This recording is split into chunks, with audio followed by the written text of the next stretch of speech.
Welcome to Let's Talk Church and Other Things. I am your host, Sherla. Today I am joined by my co-host, Tyandra. Hi. What's going on?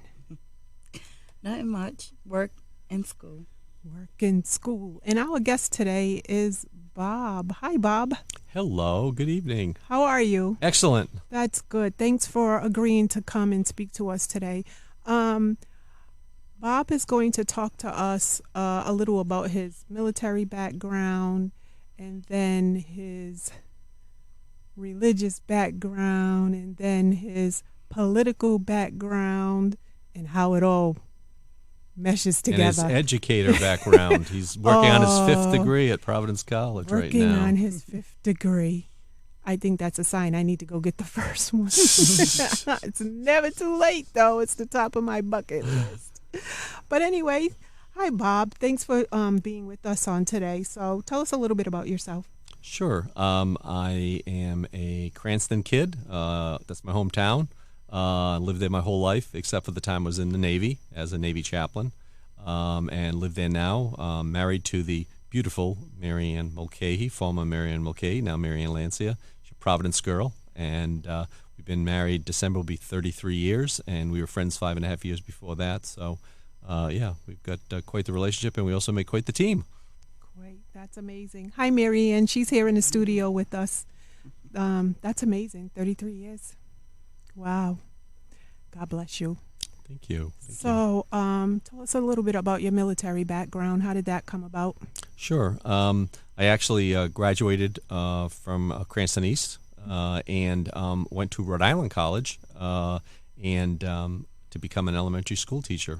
Actually, I should say I was going to be a history teacher, and I loved archaeology and all of that. And I went to Rhode Island College, and I met my third grade teacher who was adjunct faculty. And she says, no, you don't want to be a history teacher. They need men in elementary education. Well, this was the 70s, and everyone was coming back from Vietnam. They didn't need anybody. So even though I got my degree and graduated early, I just really couldn't get a teaching job. And I took a test, got on a list, and became a cashier for the state of Rhode Island tax division. And that was like the furthest thing ever. How did that happen?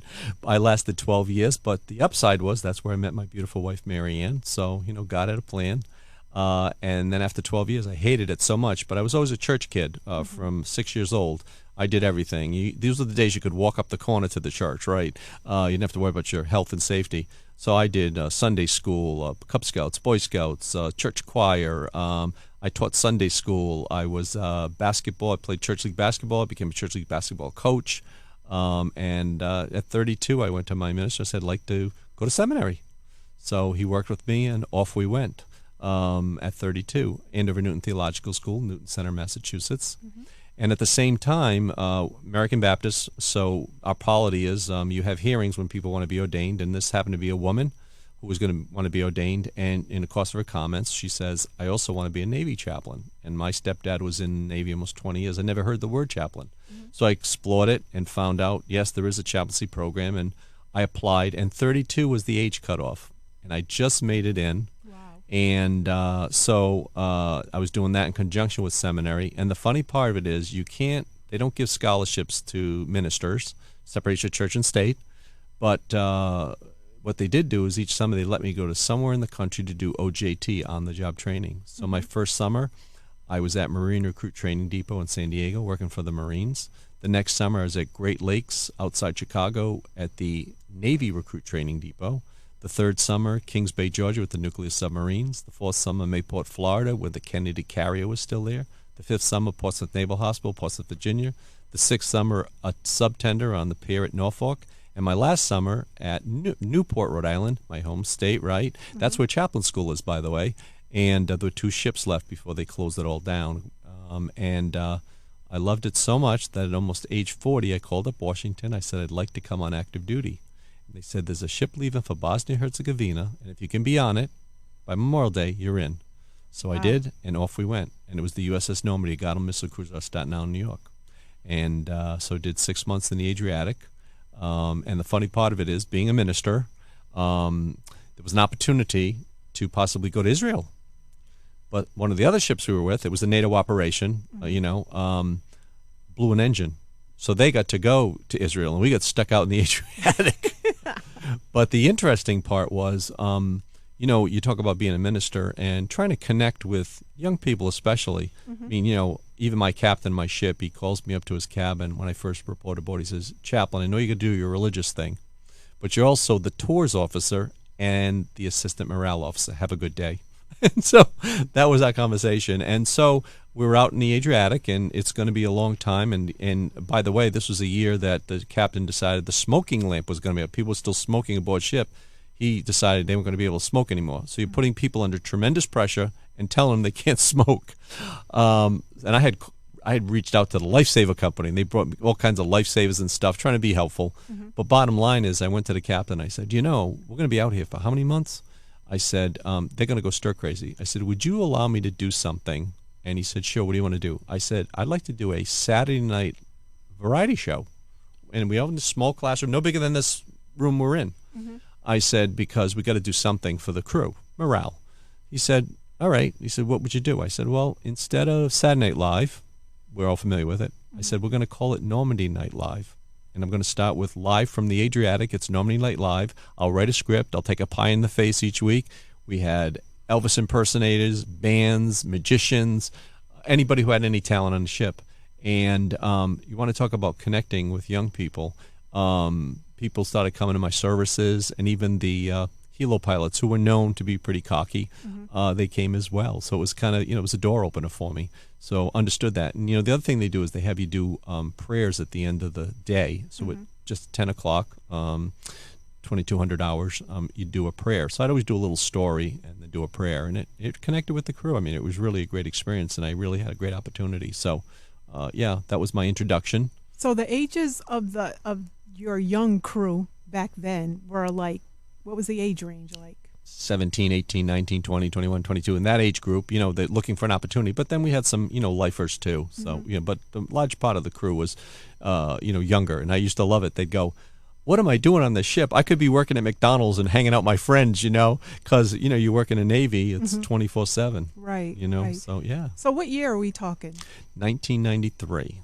Okay. 1993. So do you think anything you did back then to get the attention of those youth, do you think anything would be effective in this day and time? Absolutely. I really believe that the social begets the religious. I've always believed that, and that's the way I operate. Interestingly, shortly after that experience, I wound up at Newport for 3 years, my home state. I was working at the Chapel of Hope, and most of it was schools and ceremonies and things like that. But my command chaplain at the Chapel of Hope there, and he was best friends with the chaplain who ran the chaplain school, who was also a Catholic priest. And the chief of chaplains came and said, we need to send someone to Canada as the first exchange chaplain with the Canadian military. Who should we send? And they said, send Lancia. So off I went. And it was the year that the movie Titanic came out. So before iPhones, iPads, and all that, they started installing gaming systems on airplanes. And so this was a Swiss Air 111 flight flying from Orlando, hit Halifax, and shoot back to Switzerland, because it was a Swiss Air flight. Well, the gaming system shorted out, burned the plane to a crisp. It was a stormy Labor Day weekend. The plane hit the water off the Peggy's Cove, Nova Scotia, shattered like a Coke bottle on cement, and they sent me, the American, out to open body bags for 2 weeks. Disney toys floating on the water, American-Canadian divers working side by side, dark the water, shards from the plane, grabbing heads, hands, just stuffing them in a bag, bring them up onto the deck of this HMCS Halifax, which was very similar to the ship I had been on, had a freezer. And basically we were all masked up and everything, like you saw during COVID. And you'd zip that bag open, the seawater would spill it onto the floor, and you just start bagging and tagging heads, hands, torsos, men, women, and children. And my commanding officer, I usually say, hi, I'm Chaplain Lancia. Well, up there, the Canadians refer to you as Padre. And I think Catholic priest, but that's what they call you. If you say chaplain, you're a very formal person. So he says, Padre Lancia, you don't need to be in here. And I said, well, actually, I do, because if I don't know what's going on with these young men and women, how can I possibly counsel them? Right. And so we went and did our thing, but at the same time, I got an invitation to be part of the first doctoral class at the old Crystal Cathedral, Garden Grove, California. Robert Schuller, Hour of Power, internationally broadcast at the time. Hold that thought for 1 minute. I just want to go back to, because that was tragic, like even mentally, like, bagging up bodies. And how did, first of all, you manage to hold it together, and then how were you able to keep the younger ones together? Because I don't, that's a lot. Well, it's interesting because at the time, the Canadians had been involved in three very interesting and difficult operations. Mm-hmm. They were with Bosnia-Herzegovina, of course, UN and NATO, but they had also the General Romeo Dallaire, who was the head of the Canadian forces. He was the head of the UN mission contingent that was in Rwanda during the slaughter of the Hutus and the Tutsis. And he couldn't reconcile what happened because he couldn't stop it. Over, 500,000 were slaughtered. So he's sitting on a park bench in Ottawa, the capital, trying to kill himself, to your point. And he wrote a book finally and tried to exorcise those demons. But in the meantime, they understood, and then we had the Swiss Air Flight. So we had these three major events. Mm-hmm. So they set up 7 trauma, stress, and support centers across Canada to deal with this for the crew members. And they assigned me, the American, to the one in Halifax, which worked out for me because that's where I did my doctoral thesis, which was PTSD. And because of what I did, I said a way to handle it might be spirituality. So that's what I did. And again, I got invited to be part of this first and only doctoral class that would graduate live in the hour. That was the big hook.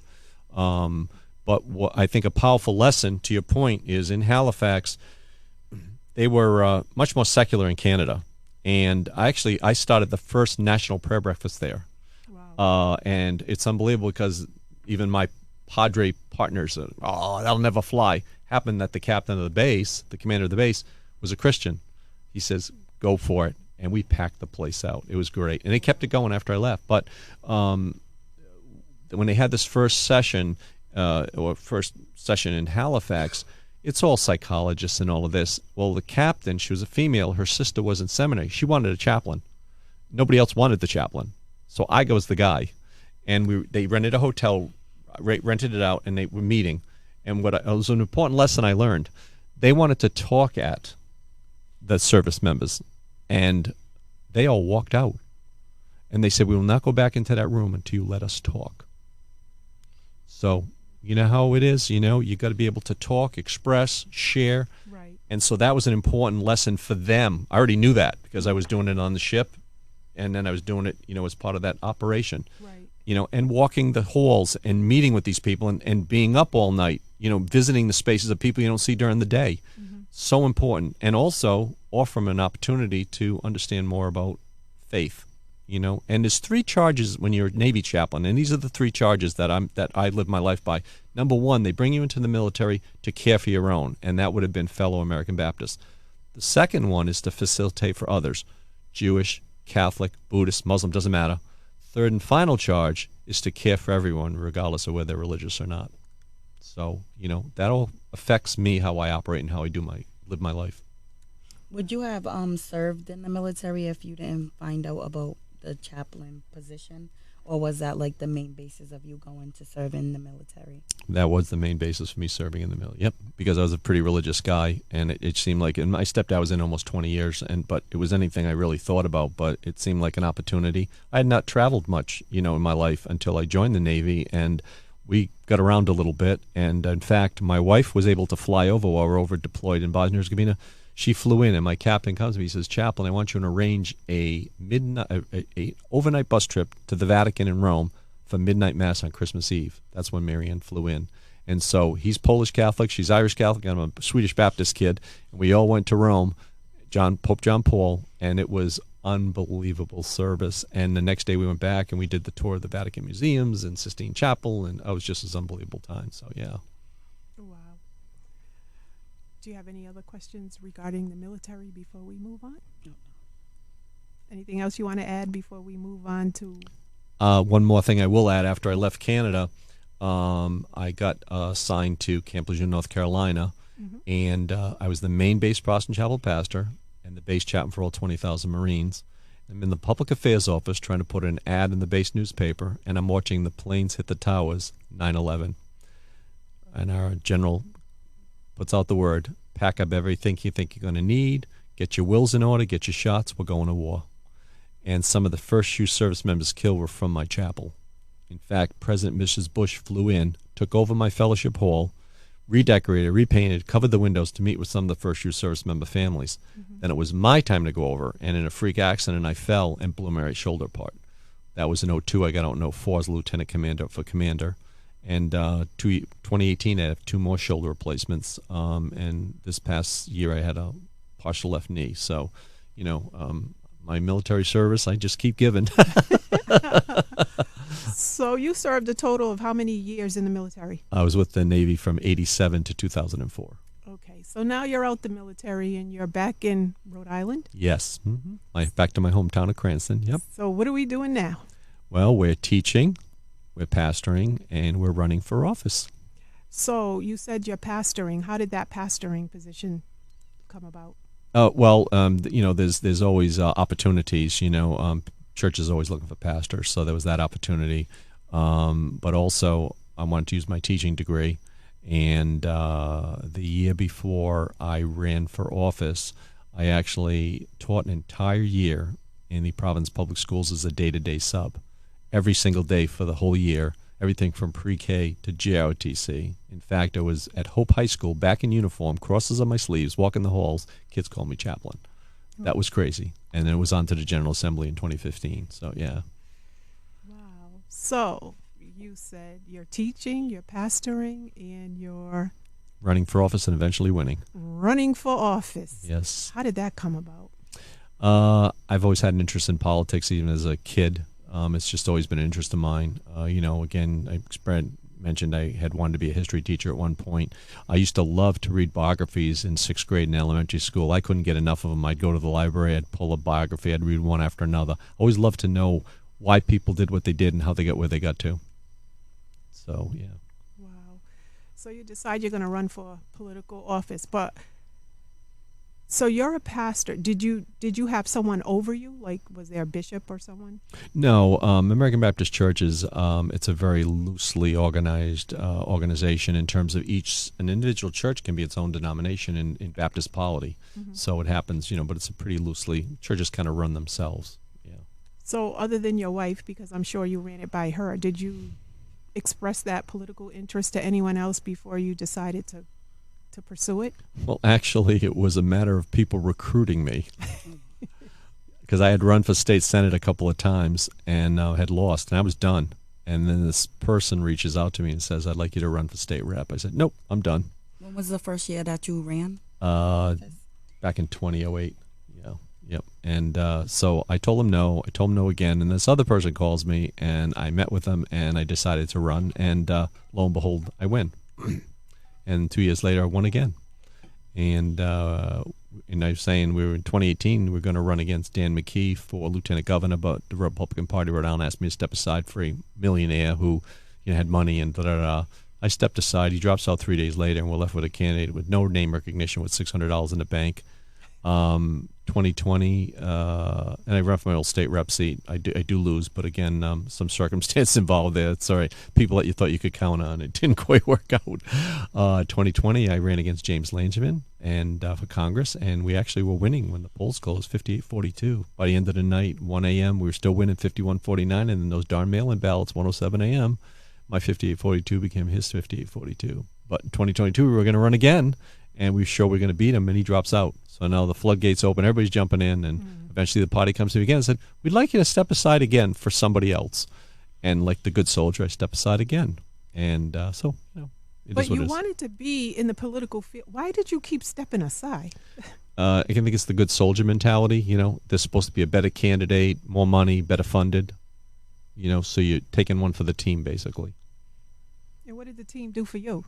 That's the whole point. Other than I have to kind of pull some knives out of my back from that whole from 2018 to 2022. I got to pull a few knives out of my back on that one, but it is what it is. So now I'm running in a special election in Cranston for City Council, Ward 6. Currently? Yes, the election will be October 3rd. No longer with that team. No, now he's an independent, and I'll stay an independent. How long did it take for you to realize that? I guess 4 years, 2018 to 2022. Somebody said too long. Yes. Radio talk show host Dan York once said at an event I was at, he said the Rhode Island Republican Party, the game they can't shoot straight. And I can't disagree. I really can't. So you're running for a political party. You have a state rep position. Hmm. So I said this prior to us starting that politicians are known to make false promises. That's the best way for me to put it. Um, and then Christians are we have a standard to uphold. How do you not cross that boundary where I'm up here telling these people I'm going to be able to do this, that, and whatever for the community, knowing that I don't want to say stuff just to get a vote, and then if I get in I can't keep the promises that I've made.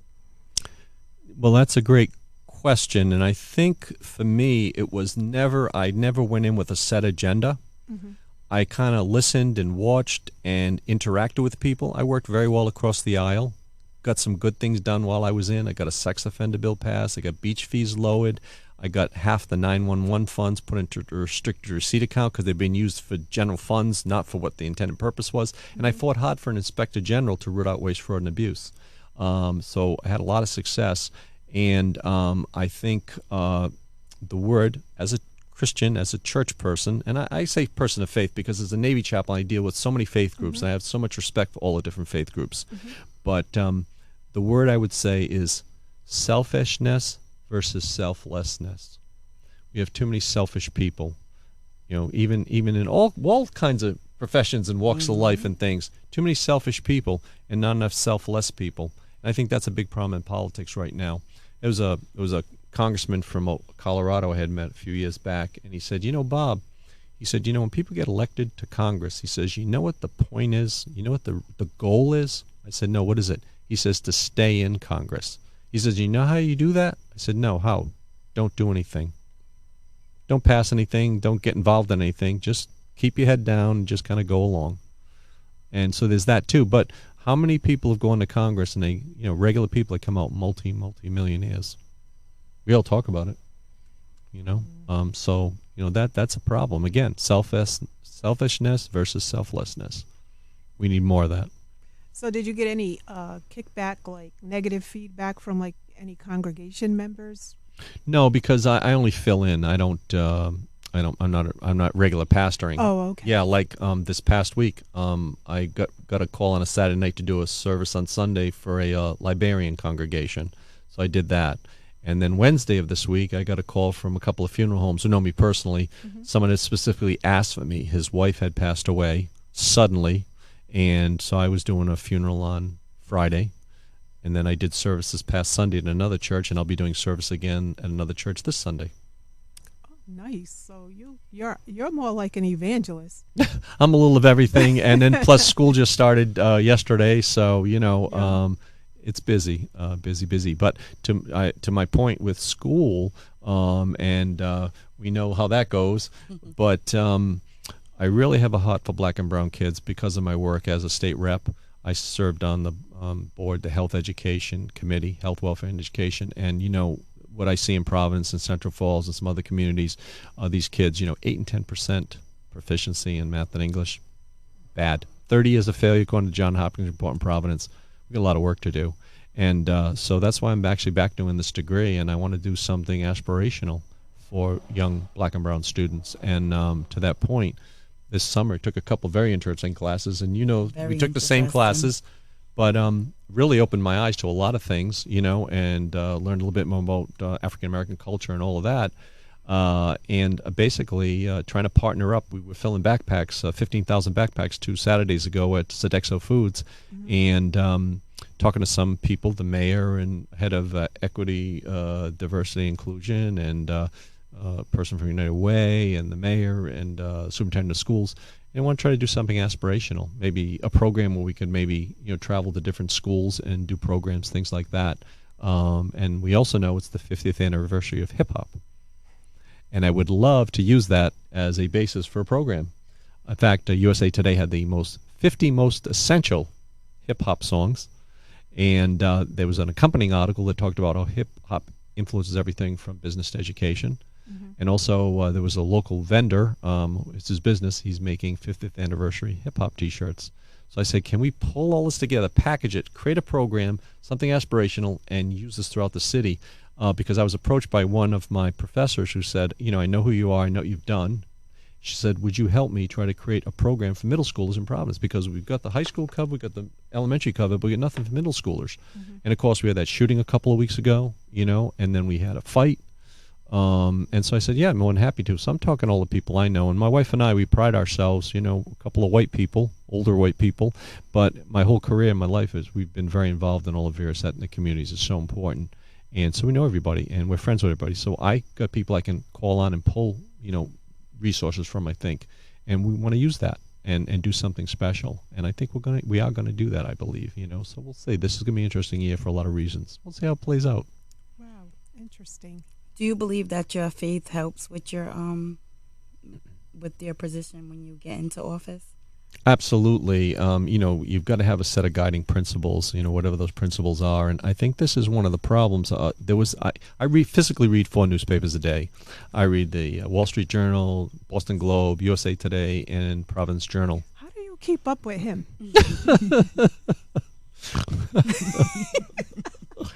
I won't tell you what she said. But, if you're not staying informed, you become irrelevant, and I won't become irrelevant.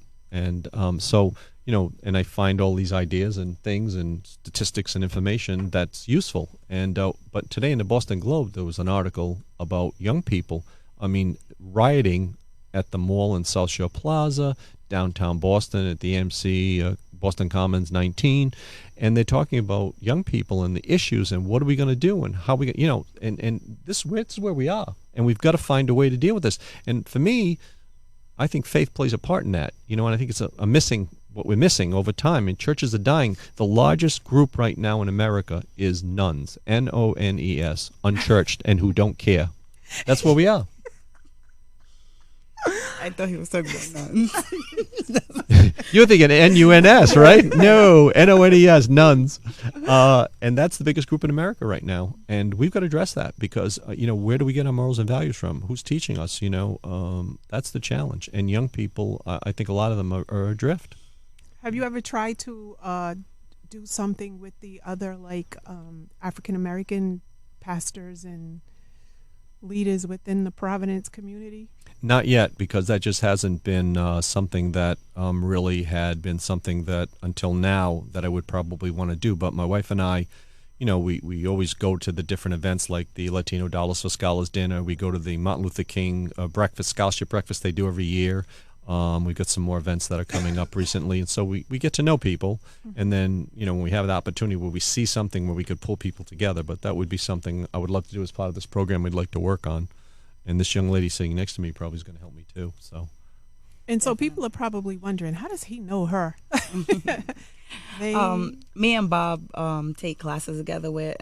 We both go to PC right now. I'm in the urban education program, and Bob's in what's the name of it? Master's Secondary Education, Urban Teaching, Social Studies Curriculum. Yeah. So we've taken multiple classes together. The thing that drew me to Bob is one, his politician side, because you can see it come out sometimes, so it does attract you when he talks with passion. But it was his open mind to learn about different things. Like he said, like his passion for brown and black children and learning certain things, like and hearing the different stories in the classroom. Like we had, he has expressed how he's learned so much from me and 2 of my other colleagues who are also the 3 Musketeers, black women in the classroom. But it was more or less, Bob's a listener, so it wasn't to question anything, but it was really to learn and to gain insightful and to see, okay, so I'm hearing this side of the story, a side of a story that he may not have heard if he was not introduced to us. But now how can I take what I'm learning here and how can I help and do better? So that's what drew me. It wasn't like just listening in the sense of a politician. Let me just see how I can use this, like that type. It was like, no, let me see how I can help and how I can really make a difference with what I'm hearing for brown and black children, which is also my goal and why I am in the education field. So let me ask you this. How did you differentiate between, okay, this is just a politician acting like he wants to know and really doesn't, or he's really genuine in what he's asking. It was his research, because like when he says he reads the articles every day, I can attest to that because he would bring them to class, and Bob always had an article. But it was more of the work that he did outside and he brought in. So he knew he wasn't just listening to hear, okay, I can say that because that's gonna trigger something, or that's gonna make this audience listen. He went and he listened. I mean, and he researched more about the stuff that we was talking about. Or he would come and he would ask us more about it after class. So it was through conversation. It was through the way he was in class and him doing his research on what we was talking about, as well as our conversations that we've had together after class and during class. And Bob, kudos to you, because she doesn't like anybody. So. And she always talked about, you got to get Bob on, you got to get Bob on. And I'm like, I need someone to talk about, that, faith-based and political, because, growing up, we were taught they don't go hand in hand. And that's true. Back in the day, that is true. That's what you would hear. But, even going back quite a ways, Father Drinan, who was a Catholic priest, he was a member of Congress from Massachusetts. So, there's a precedent for it. So, I was familiar with Father Drinan and his work. So, but, yeah, I think a lot of the barriers to a lot of things, today, I feel like the gloves are off in so many ways. It's really pretty open in so many different ways. Absolutely. Yeah, it's a different world. Wow. So if you could give advice to someone who may be looking into or interested in, when they go into the military, wanting to become a chaplain, what kind of advice would you give to that individual? Sure. Well, I think the first thing you have to know is that you have to find a denomination that will actually nominate and support you, because the Navy wants you to be nominated and to be backed by a denomination. So you'd have to find a denomination that will do that, and then and then promote you and send that what's needed to be accepted. Mm-hmm. And certainly the Navy wants to show diversity. So they want men, they want women, they want across all ethnic groups, because you need to show diversity. It's incumbent on their funding and getting a good review from Congress when they're funding them. So I think that's important. And I think it's just like school. If the students in Providence are 97% black and brown and the teachers are 97% white, you're gonna have a problem. As far as relating. I mean, it's just the way it is. And so same thing in the military. A lot of our military, I think the majority of the military are black and brown. And I think we need to be able to respond to that too. And so we need to bring people in that are like the people they're going to serve. Absolutely. And then what advice would you give for someone who wants to go down the political road, but they need to know how to be ethical and keep their integrity? What I say to young people, even in school, I said, find somebody who's in the political realm, who you respect, who you like what they're doing, and volunteer. Help with their campaign, do work with them, walk with them, go to their meetings, things like that. I think that's the start. And then, you grow into that role yourself, because they're always looking for talented young people to run for office. Mm-hmm. And there's a lot of them right now that are out there, but you got to pick. It's like anything else, who's your mentor going to be? Who's that person that you're going to lean on? And I always say to young people too, when you go out into the world, you're looking for a job and things like that, you're always going to need 3 references. So while you're in school, develop those relationships from 3 people that will give you those kind of references. And I think to that point too, I think school needs to change. We need to change the way we do school. I mean, we got to get kids out in the community. We got them trying different things, meeting with people, participating, trying different vocations. We've got to do some things. I love what they're doing at AS220 with Angel Newman. I love what they're doing there. I mean, this is an alternative school for kids. And we had the Noel Academy, young kids that are pregnant. And there's so many different, the Equity Institute doing some great work.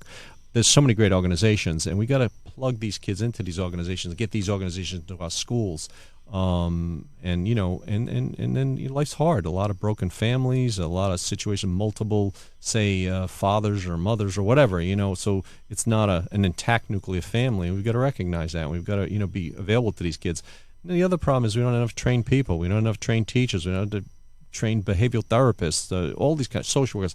We've got to really dedicate ourselves to training these individuals, and so that we have the resource we need. So we got positions open, but if we don't have anybody to fill them, what are we going to do? Right. That's the other part of it. Right. And Providence is just in tough shape right now. They Brutal. are, Over 300 teachers are teaching in the classroom who are retired, and they're back in the classroom because they don't have anybody, and they pay them a king's ransom of up to $300 a day. Plus, they still get their pensions. But then to be a teacher, it just can't be a job, though. It Not needs at to all. be, it has to be a passion. So don't go back in there because they're giving you whatever they're giving you for pay, and because they need to fill that spot. Go back in there because you have a heart for the children and you really want to see them learn. Well, and that comes to the term, to me, is it a job or is it a vocation? It needs to be a vocation, not a job. And that's kind of, we talk about that in the priests and ministers and things, that it's a vocation, it's more than a job. And I think it's the same thing. But, in Providence, God bless the teachers. I mean, they got to put up with a lot. They don't get a lot of support from the administration. It's difficult. I mean, there's no two ways in. You're in the business, right? Yeah. So it's tough. So we got to support them too, and if they're willing to come into the classroom, fill in a role that we need. But the other thing too is we need to pay these people. If the average salary is $40,000, I mean, there was I think bill nationally to try to make it $60,000. Still, that's for what they got to do and what they got to put up with and things. You close that door, you're on your own. It's a tough spot to put people in. Right, and then with the parents nowadays, like some of these children, they go to school and the parents want you to raise them and teach them. And then you got the other parents that don't talk to my child like that.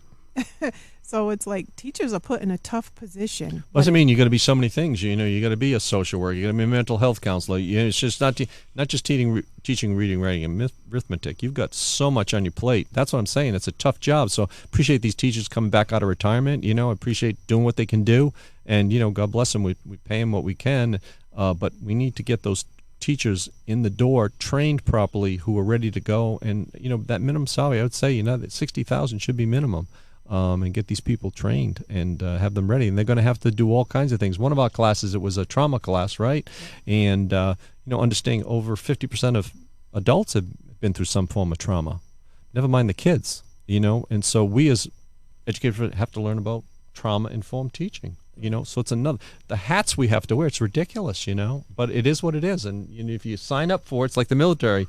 24/7, you sign up for it, better be a vocation. It's not a job, And these breed of children now, it's not like it was years ago because they're coming in with so much on them, whether it be mental illness, whether it be academic delays, whether it be diagnosis. They're coming in with so much on them, and that's why my philosophy as a teacher is to be able to educate a child as a whole. And if you don't, like Bob said, if you don't see it as a vocation, you see it as a job, then you don't care to find out why they're tired.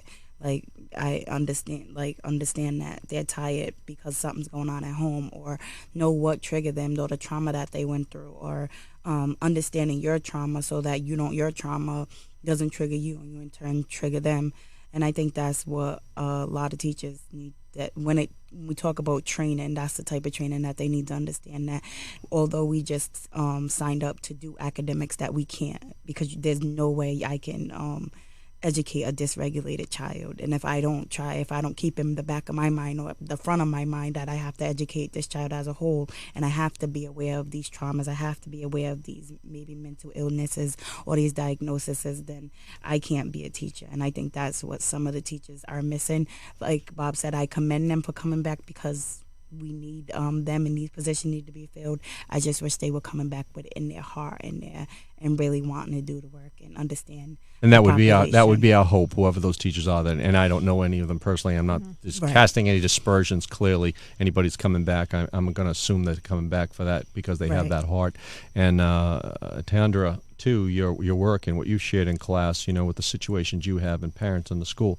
I mean, it's just amazing. It really is amazing. It's such a struggle in so many ways, and God bless you for continuing to do what you're doing and hanging in and being tough. You've shared some of your situations you've had to deal with. Obviously, never sharing names or anything, but you shared some very personal experiences that it goes to the heart of the matter of what it means to be a selfless individual who is in a vocation, not a job. And she exemplifies that so many ways. That's what I appreciate about her, really, so. That's nice. That's nice. I don't even know how we got on that whole spiel about teachers. Talking about Bob's education and his working on his 100th degree.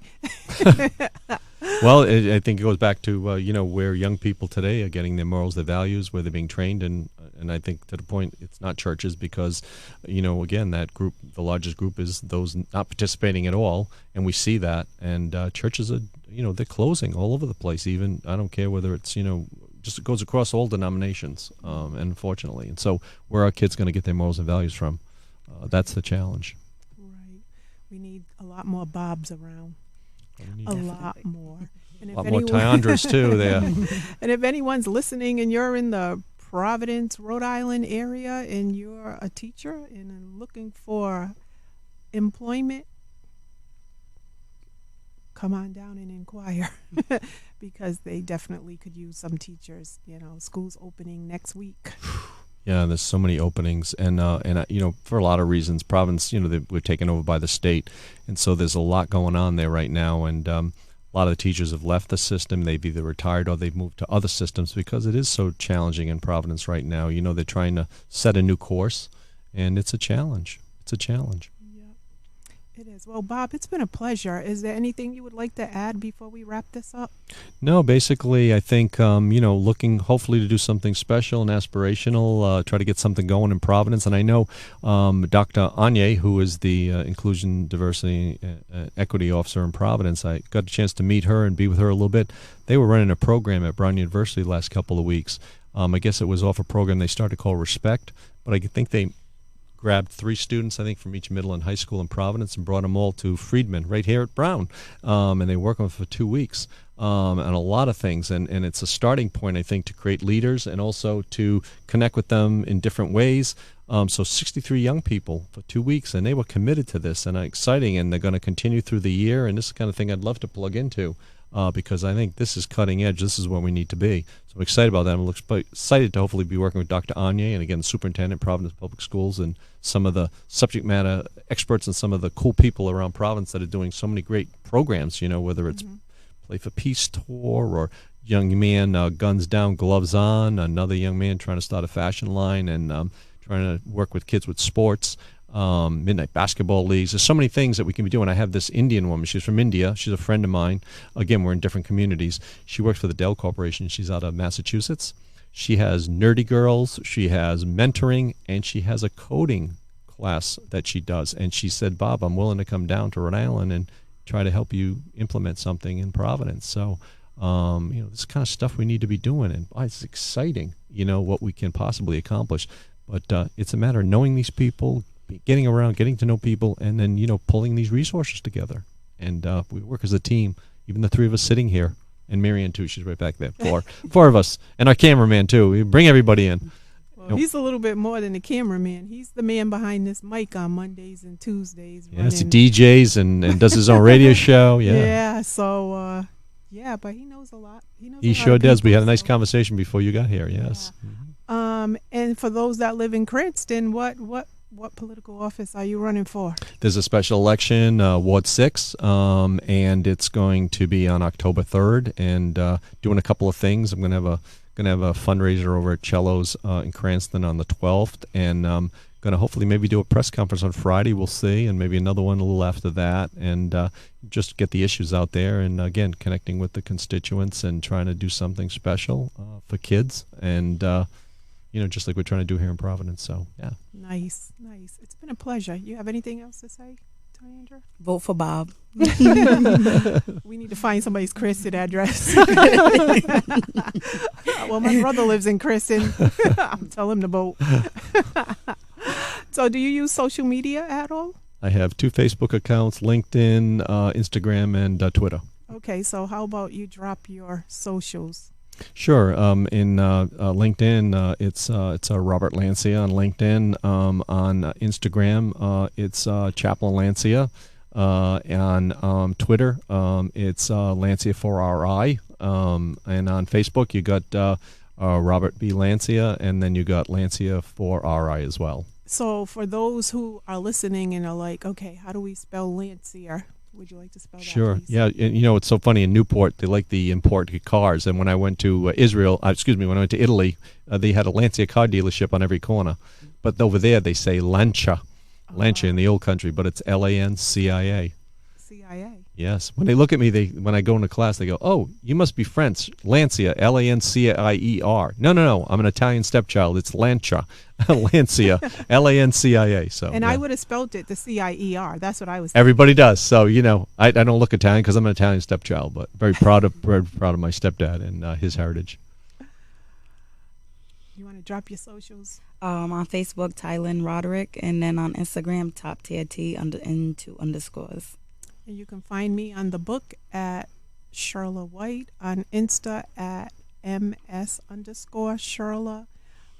You can send us an email at ltc.ot@gmail.com. I'm sorry. Hold up the sign. I had to make sure I had that We need right. cue cards. Don't forget to check out all our episodes on our YouTube channel, Let's Talk Church and Other Things. And I do want to say before we close out, today is Tuesday, August 29th. This is the day that we're doing this taping. And I do want to extend my well wishes to yesterday. We had a massive layoff, so 2,400 people were let go from the company. And so I just want to extend my well wishes to anyone from Farmers Insurance that may be listening.